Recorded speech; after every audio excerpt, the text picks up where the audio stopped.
Praise ప్రైజ్లాడ్ ప్రేమైన దేవుని బిడలారా, కీర్తన గ్రంథము 146 అధ్యాయము 5వ వచనము. ఎవనికి యాకోబు దేవుడు సహాయకుడగునో, ఎవడు తన దేవుడైన యెహోవా మీద ఆశ పెట్టుకొనునో వాడు ధన్యుడు.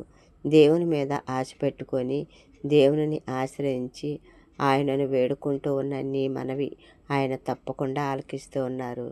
ఆయన ఏదైనా చేయగలిగిన సమర్థుడు, సర్వాధికారి అయిన తండ్రి. నిన్నెన్నడూ సిగ్గుపడనీయుడు.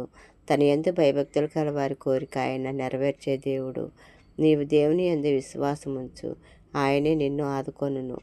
నీవు మనుషుల మీద ఆశ పెట్టుకోలేదు, దేవాతి దేవుని మీద ఆశ పెట్టుకొని ఉన్నావు. నీవేదైతే ఆశిస్తూ ఉన్నావో తప్పకుండా దేవుని సహాయాన్ని నీవు పొందుకుంటావు. ఆ తండ్రి కృప నీకు తోడై ఉంటుంది. కన్నీటితో దేవుని పాదాలను ఆశ్రయించి ప్రార్థించు. తప్పకుండా దేవుడు నీకు